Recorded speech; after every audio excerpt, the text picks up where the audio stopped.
Continuamos conversando entonces con el psicólogo Juan del Amor Moya acerca de el arte de convivir, algo que lamentablemente en nuestro país, podríamos decir en Uruguay, existe el desastre de convivir. Yo hablaría de Finlandia, hablaría de Suecia, hablaría de Suiza. Allí sí que el arte de convivir pulula por absolutamente todos lados y por todos los estamentos en los que ustedes quieran introducirse. Ahora bien, Juan, para comenzar la segunda parte, ¿en qué se basa el verdadero respeto a los demás que no existe? Por ejemplo, lo reitero, pero muy tristemente, no existe en mi país. ¿En qué se basa? Pues el respeto a los demás se basa principalmente en valorar a la otra persona, en sus diferencias. Yo estaba pensando, cuando has nombrado ciertos países, ¿no? ¿Por qué ahí lo que es la justicia social? ¿Por qué ahí esa entidad de pueblo? Pues yo creo humildemente también es que en esos sitios se respetan las diferencias. Ahí tiene Suiza, tiene 3 cantones y es pequeñaja. Y se respetan las diferencias. Y en el cantón alemán hablan alemán, y en el cantón francés hablan francés, y en el cantón italiano hablan italiano. Y yo no veo que allí la gente se tire por las ventanas.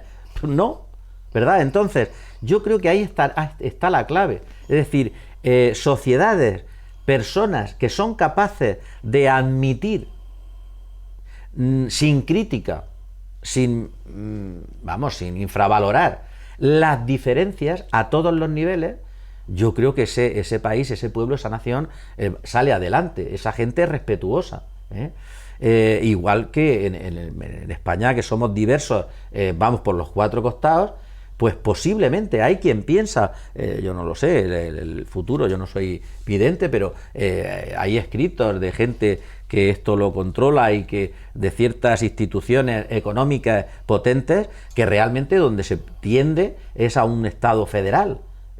No sé si lo veré o si se llegará o no se llegará. Claro, el Estado federal, entendido positivamente, es un Estado que respeta profundamente las diferencias de las distintas nacionalidades o autonomías, ¿verdad? Y cuando eso se respeta y esa diversidad influye en el bien público de un Estado, pues eso funciona. Y de hecho tenemos los estados que eso funciona perfectamente. ¿Por qué? Pues porque eso también puede repercutir en lo que es la unidad, aunque parezca contradictorio. La unidad concebida como antiguamente, y digo antiguamente, hace 70 años, eso no puede ser porque era como un polvorín.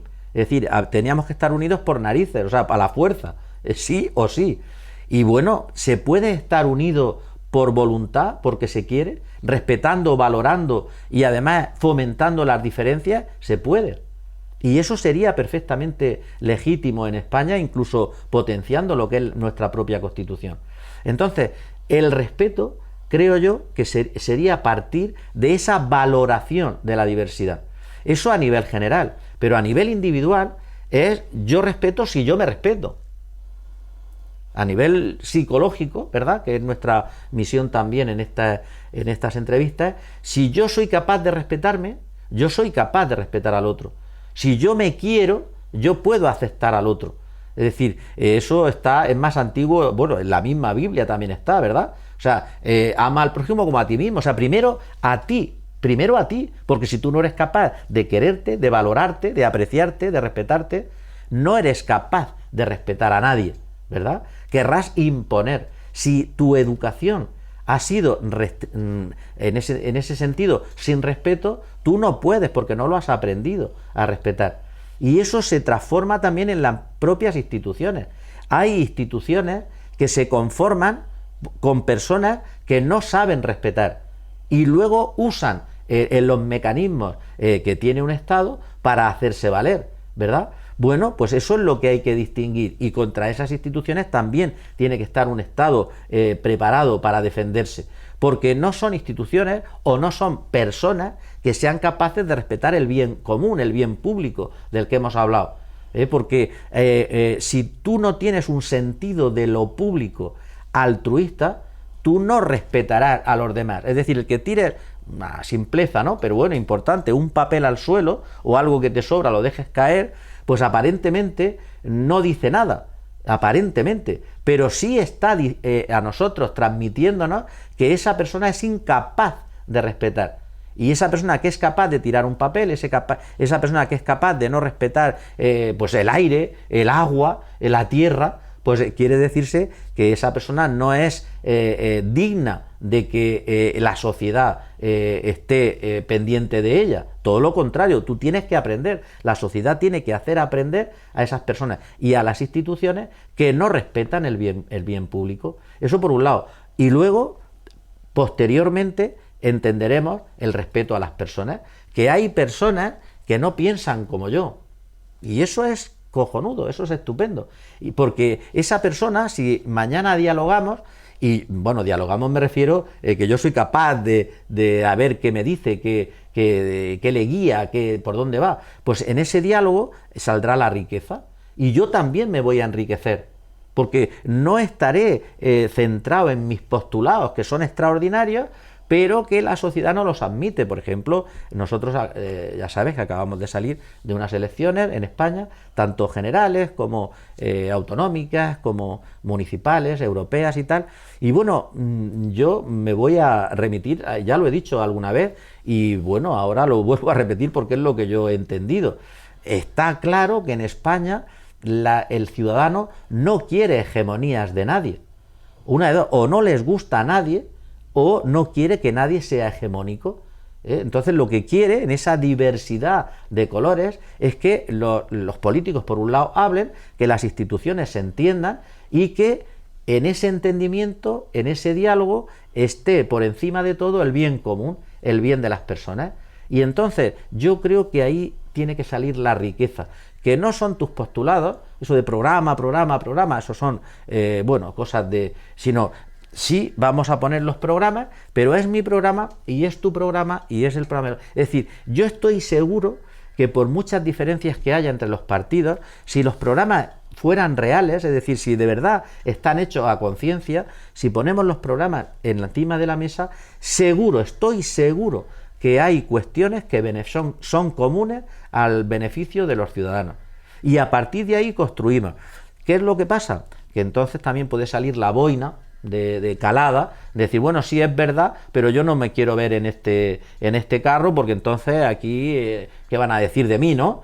Entonces, eso todavía sigue siendo importante en España, pero yo creo que con el paso del tiempo tendrá que eso no irá a ningún sitio, porque lo importante es el bien del ciudadano, y yo estoy seguro que lo que hemos dicho, todos los que hemos votado y los que no, a los políticos, a las instituciones, es que hablen.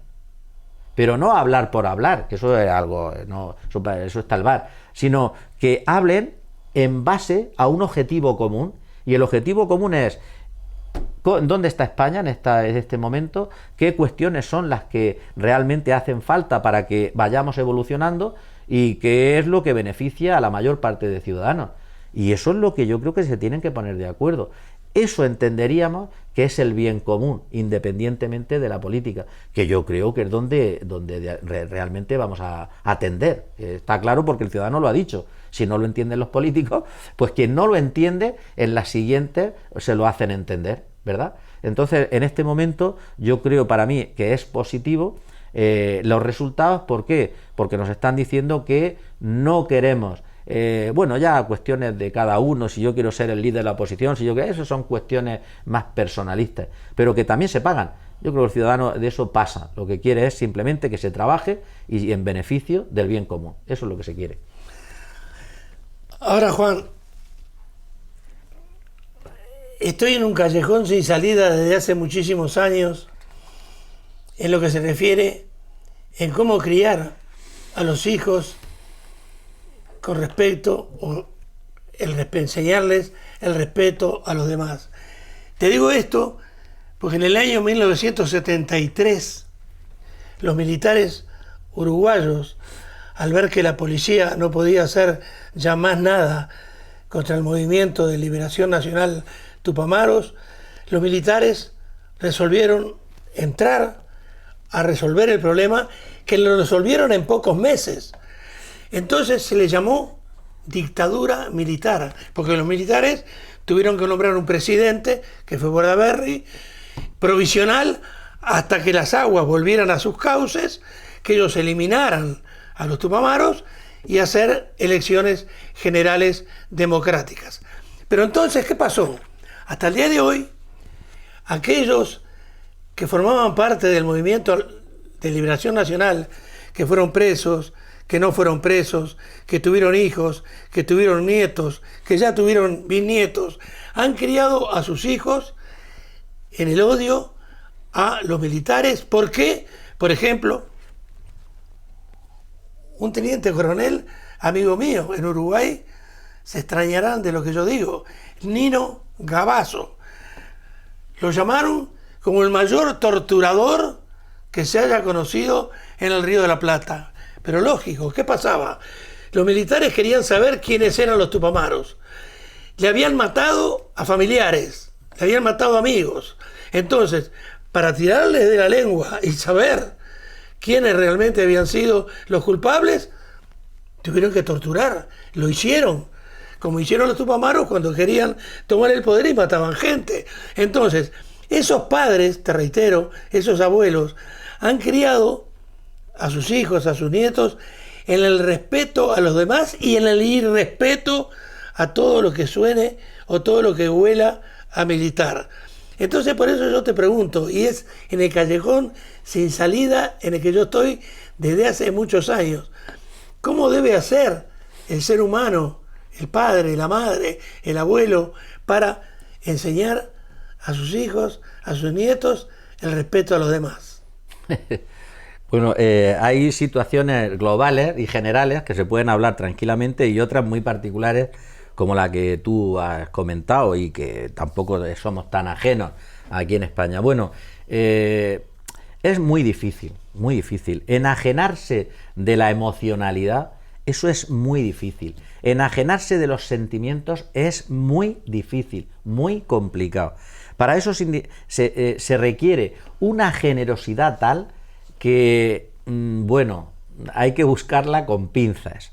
Bien, eso no significa que uno tenga que mentir a los hijos, uno tenga que mentir a los nietos, uno tenga que mentir en la sociedad, ¿no? Yo, por ejemplo, sabes que vengo del mundo de la docencia. Cuando yo delante de una clase, y me ha dado igual la edad que tengan los críos con respecto a cuando yo he tenido que intervenir dando mi opinión, yo siempre les he dicho, supongo que sabréis, y si no, preguntármelo, yo os lo digo, dónde yo me sitúo. Pero no para imponer, sino para decir, ojo, porque lo que yo voy a decir está tildado de una ideología, de una historia, de una experiencia, de una vivencia. Y no es la verdad, es lo que yo pienso. Porque sabes tú que hay bastantes materias, ya a nivel sociales sobre todo, de historia, de psicología, de ética, que yo he trabajado y que cuando la trabajas con los alumnos, pues cuando explicas, cuando vuelcas tu visión. Pero es bueno, por respeto, que quien te oiga sepa dónde tú estás, ¿eh? Lo que pasa es que, alguna vez lo hemos hablado, como somos, somos una sociedad bastante cómoda, no mentalmente débil, cómoda, pues solemos aceptar las informaciones según vengan, y ya está. ¿Por qué digo cómoda? Porque no estamos, creo humildemente, educados, ni educamos para cuestionarnos la información, de dónde viene y por qué. Entonces lo más cómodo es creértelo, es que lo ha dicho el telediario, o es que lo he leído en el periódico, o es que está en internet, o la Wikipedia, o sea, eso ya es. Entonces, claro, mi comodidad hace que no me cuestione. Yo, por si acaso, te repito, cuando he explicado algo, sí que les he dicho a quien me ha escuchado cuál es mi posición.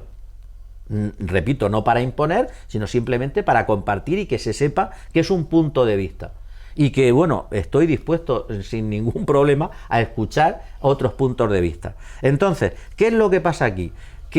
Y yo creo la clave estaría, si una familia, ¿verdad? O incluso quien esté explicando historia, quien esté explicando conceptos de ética, filosofía, psicología, se posiciona, quien te está escuchando lo entiende.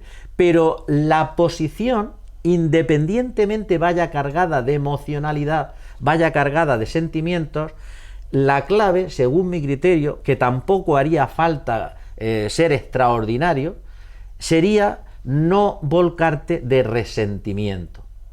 Ese es lo que yo creo humildemente que estaría la clave. Si a mí mi hijo, mi nieto, mis hijos, en fin, me escuchan posiblemente emocionalmente implicado, pero sin resentimiento, entonces yo estaré transmitiendo una visión de la historia, de mi historia, ¿verdad? Pero sin querer implicar a la otra persona con los mismos sentimientos que yo. Es decir, sin el ánimo de resentido, de amargura, de no haber en su momento defendido o que hubiera tenido éxito los postulados que yo defendía, o de haber salvado a mi padre, a mi abuelo, a mi abuela, a mi hermano, ¿verdad? Entonces, yo creo que ahí está la clave, y creo, repito, también siempre desde la humildad, porque es una opinión personal, que en España ahora se está, y además creo, lo digo también porque es mi pensamiento, por parte de algún partido extremista, como removiendo un poquito el resentimiento, cuando realmente los españoles hemos sido muy generosos, porque no hemos en ningún momento proyectado resentimiento ni amargura. Se ha querido saber que eso es lícito y emocionalmente, higiénico. Se ha querido que se sepan las cosas, se han querido de alguna forma no valorar ciertas actitudes autoritarias como del pasado, no mantenerlas ahora, y eso es lícito y eso es evolución, pero creo que en España ciertas instituciones van por detrás, y digo instituciones incluso de asociaciones, de algún partido político, va por detrás de por donde funciona el ciudadano, porque creo que el ciudadano, que yo quiero saber la verdad, quiero saber qué fue del pasado, porque quiero aprender, pero no quiero resentimiento, porque no me beneficia, porque no me hace crecer, porque realmente eso no me sirve, porque además el resentimiento sí que te hace perder objetividad, ¿verdad? Entonces creo que se puede trabajar el respeto con nuestros hijos, independientemente de tu posición y de tu experiencia, vivencias pasadas, de tu familia, de tu clan, de tu ideología, si no aplicamos, si no lo tildamos, si no lo enmierdamos de resentimiento. Esa es mi opinión. Entonces, de forma natural, tú puedes tranquilamente trabajar con tus hijos con calma, cuando hables con tus hijos, cuando les hagas ver alguna cosa, sin gritar, sin volcarte emocionalmente. Tú puedes no utilizar ciertas etiquetas con tus hijos negativas o con insultos. Pues yo creo que se puede hacer, ¿verdad? Tú puedes explicarle cuando pienses o creas que tu hijo te ha faltado el respeto con normalidad, con equilibrio, con serenidad, puedes. Tú puedes respetar a tu hijo, tú puedes respetar a tu hijo. Tú puedes intentar y además potenciar que tu hijo no te falte al respeto, tú puedes, para que entienda que está faltando, que hoy te lo falta a ti, mañana no se lo falte a otras personas que también son importantes. Tú puedes, como dije en el anterior programa, dependiendo de la edad, poner unos límites concretos para que mi hijo sepa en cada momento por dónde se puede mover y hasta dónde puede llegar. Tú puedes disculparte como padre, como adulto ante tu hijo cuando te has equivocado. No pasa nada, te disculpas. Tú puedes perfectamente felicitar a tu hijo o a tu hija cuando crees que está respetando tanto a la familia como a los de fuera. Entonces, si tú estas situaciones las trabajas, las vives con normalidad en tu familia, esa criatura va a educarse en el respeto. Pero no solamente eso, sino que mañana será capaz también de exigir respeto a la misma vez que respeta. Y mañana esta criatura, que es verdad que pertenece a mi clan, podrá vivir en una sociedad respetuosa, sabiendo que lo que yo pienso no es compartido por el 100%. Y entonces, en esa diversidad nos respetaremos. ¿Por qué? Porque yo me he sentido respetado. Yo sé lo que es el respeto. Yo sé lo que es tenerme en consideración. Luego yo fomentaré la autoestima.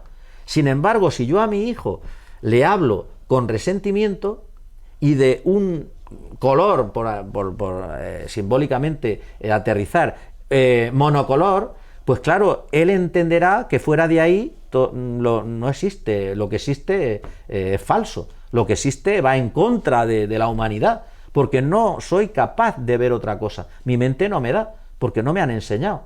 Entonces, en esa diversidad de educación, yo creo que nuestros hijos aprenderán el respeto. Y termino, siempre, siempre, sin ningún tipo de resentimiento. Y yo creo que ahí estará la clave.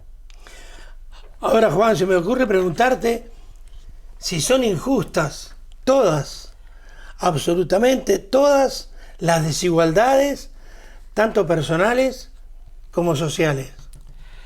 Bueno, ahí estaría el problema que hemos antes iniciado. Las desigualdades pueden ser justas o pueden ser injustas. Cabe la posibilidad de que la inercia nos diga todas las desigualdades son injustas, pero no es exactamente verdad. Y repito, la clave está en el acceso a lo que es la dinamización económica de un pueblo, ¿verdad? Y no solamente la dinamización económica, sino también de la cultura y de la educación. Yo creo que la base en España, me refiero, con respecto al resto de la humanidad, que se pueden fomentar las desigualdades es porque no existe un sistema educativo todavía acorde a lo que son las demandas de la sociedad. Creo que los sistemas educativos en España han sido fruto de ideologías concretas del momento concreto. No se ha trascendido a un sistema educativo que se vuelque en las necesidades de lo que es la demanda de la sociedad, que las personas estén preparadas para acceder al mundo laboral con los mismos derechos y con las mismas oportunidades. Y luego, también esto es cosa personal, creo que no hay una ley laboral en el que todos se beneficien. Bueno, entonces esto para nosotros hace que luego esas desigualdades sean injustas, ¿verdad? ¿Qué es lo que pasa? Que si entendemos que todos tenemos las mismas oportunidades de acceso, pues entonces después se van a producir desigualdades. Pues esas desigualdades, de alguna manera, son justas. ¿Por qué? Pues porque, antes de iniciar el programa hemos hablado, ¿no?, con los realizadores y tal, y hemos hablado de situaciones que se pueden dar, de personas que abusan, por ejemplo, de que están enfermas y no lo están, me refiero de enfermedades, lógicamente, que no se pueden calibrar y materializar, de personas que se aprovechan del sistema. Eso siempre estará, siempre va a ser, pero la sociedad tiene que como si dijéramos, armarse de leyes, de estrategias para que eso cada vez no se dé, pero a la misma vez defender a situaciones reales de individuos que se puede dar. ¿Para qué? Para evitar que esas desigualdades sean de partida, ¿verdad? Cuando las desigualdades son de partida, son injustas. Cuando las desigualdades son en el camino, ¿verdad?, pues entonces no son injustas. Es decir, si yo no tengo económicamente capacidad para mantener a mi hijo en la facultad de, pues no sé, de medicina, pues es una desigualdad de partida. Luego eso es injusto. Ahora, si yo tengo, o el Estado, que es el que en principio debe de apoyar esas desigualdades previas para que todo el mundo tenga la misma oportunidad, si se da, pues posteriormente las desigualdades serán justas. En ese sentido, te repito los datos, a nivel europeo, pues el 17% de las desigualdades son injustas, a nivel de Estados Unidos son el 32%, Y en nuestro país el 25%, esto es tremendo para mi entender. En España el 100% de las desigualdades, de ese 100%, un cuarto es debido a situaciones previas, es decir, serían desigualdades injustas. Es decir, todo el mundo en España no tiene los mismos derechos de acceso al mundo productivo, a la educación, a la cultura, a la formación. Repito, creo que por un sistema fallido de educación y por unas leyes laborales que no benefician a la inmensa mayoría de los ciudadanos. Entonces, claro, cuando es de partida es injusto. Cuando es en el proceso y hemos tenido todas las mismas oportunidades, entonces serían desigualdades entre comillas justas, naturales diría yo, en vez de justas, para no confundir, de la vida, del ser humano, de las personas, ¿verdad? Muy bien, anteúltima pregunta, Juan, que nos queda poco tiempo, sería, ¿cómo debe expresarse entonces la solidaridad en todas las relaciones sociales? Bueno, aquí vamos a filosofar un poco, ¿verdad? Aquí la idea de solidaridad es, según yo la entiendo, es como mostrarte unido a otras personas, a otros grupos, compartiendo sus intereses y sus necesidades. Porque, claro, es la manera de poder ser solidario, es decir, ser capaz no solamente de ponerte en el pellejo del otro, sino poderlo a nivel compartir. Esto, según entiendo yo, pues puede pasar por tres aspectos importantes. Primero, que es la compasión. Es decir, la compasión no como lástima, sino poder ver, visionar al otro con los ojos del corazón, es decir, desde el interior. De tal manera que eso conllevaría, si queremos pues de alguna manera ahora irnos a las nubes, un sentimiento de fraternidad. Porque yo creo que también merece la pena que de vez en cuando podamos hablar y podamos compartir sentimientos, emociones altruistas, ¿verdad? Porque eso también engrandece a la persona.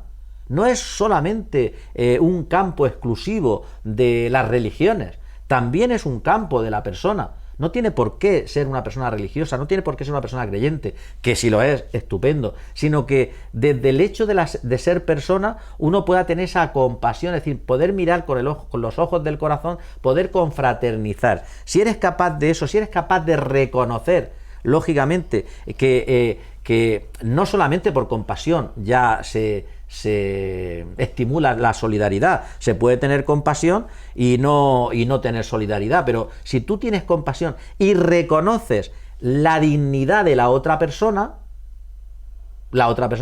piense o no piense como yo, actúe o no actúe como yo, pero hombre, dentro de unos límites que nos damos la sociedad, pues entonces ahí es donde se puede inspirar lo que es esa solidaridad. Y por último, esta universalidad, es decir, que a veces lo hemos hablado con respecto a la globalización. La globalización parece que nos tuviera que unir más, que si hubiera una situación límite en el otro lado del planeta me afecte porque estamos en un mundo globalizado como si hubiera sido mi vecino. No es así. Pero si trabajamos esta universalidad en el sentido que estamos trascendiendo el localismo, mi yo, mi me, conmigo, es decir, y cuando digo eso no hablo solamente de la persona, hablo de mi raza, hablo de mi religión, de mi cultura, de mi sangre, ¿verdad? Entonces, si trabajamos esa universalidad, entonces trabajaremos y entonces se producirá lo que es la solidaridad. Entonces, en estas tres patas, en estos tres compromisos, en estos tres razonamientos claves, es decir, que se fundamentaría la solidaridad, en la compasión, en el reconocimiento de la dignidad del otro y en esa universalidad de que el ser humano somos ser humano. Ya ahí no hay tilde de raza, ni de localidad geográfica, ni de ningún tipo de color, ni de religión, ni de raza. En estas tres bases, en estos tres cimientos, se fundamentaría lo que es la solidaridad. A partir de ahí, yo creo que muchas diferencias se minimizarían y yo creo que sería un buen punto de partida para construir sociedad, para construir bien común, para construir una nación, un pueblo, para construir lo que es la sociedad humana. Para terminar, entonces, y volviendo, como última pregunta, reitero, a mi corazón charrúa, yo te preguntaría si donde hay poca justicia, si es grave, si es peligroso tener razón. Bueno, claro, eso está clarísimo, ¿verdad? Sí, efectivamente, es muy peligroso tener razón donde no hay justicia. ¿Por qué? Pues porque está claro que esa justicia que sí que hay, entre comillas, justicia, porque está hecha por quien está hecha, ya procurará que ese tener razón no sea a nivel global, ¿no? Tendrá que acotarlo, tendrá que encarcelarlo, ¿verdad? De hecho, hay una persona, porque además te la voy a nombrar, esta persona, a ver si la encuentro, no sé, ¿dónde hay justicia? Ah, sí, esto lo dijo Quevedo, ¿verdad? Lo dijo, claro, que bueno, que tiene muchas frases, que un día podíamos también hablar un poquito de lo que es, porque es la historia de España, porque es la esencia también nuestra, pero que se puede externalizar, se puede universalizar. En un pueblo, en una sociedad en donde no hay justicia, si tienes razón, vas a la cárcel, eso está claro. Y si la quieres hacer valer, pues peligra tu existencia, eso es así. Ahora, en una sociedad donde realmente la justicia impera, pues lo que hay que hacer valer es la razón. Cuando no hay justicia, pues bueno, una de dos, o te mimetizas, o te evades en la misma situación, o te vas, que también puede ser. De hecho, aquí en España pasó, y me imagino que en Uruguay también, la cantidad de personas que tuvieron que salir, unos por una cuestión laboral y otros por la gran mayoría después de la guerra por una cuestión ideológica, ¿verdad?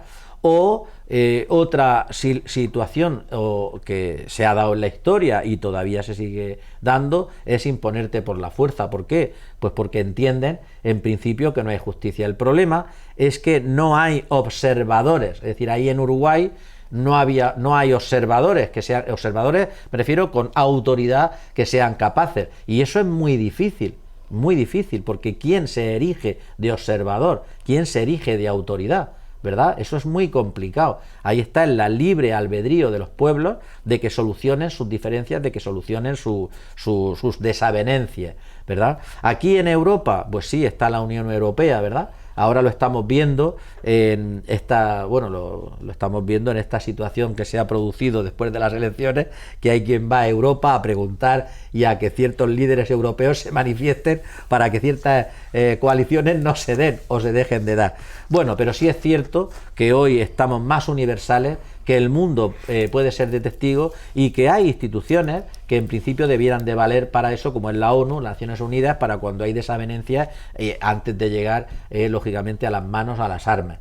Pero sí, donde no hay justicia hay que llevarse cuidado con la razón. Muy bien, Juan. Muchísimas gracias. Una vez más, te invitamos para la semana que viene que empecemos con el tema que ya le he dicho a los televidentes sobre la libertad responsable, que es muy, pero muy importante. Y para terminar, decirles con muchísimo dolor que he hablado de Finlandia, he hablado de Suiza, de Holanda, donde el arte de convivir está a la orden del día. Espero que mi querida República Oriental del Uruguay, algún día el desastre de convivir que actualmente impera allí se convierta en ese arte de convivir que tuvimos cuando Uruguay se llamaba la Suiza de América. Hasta la semana que viene.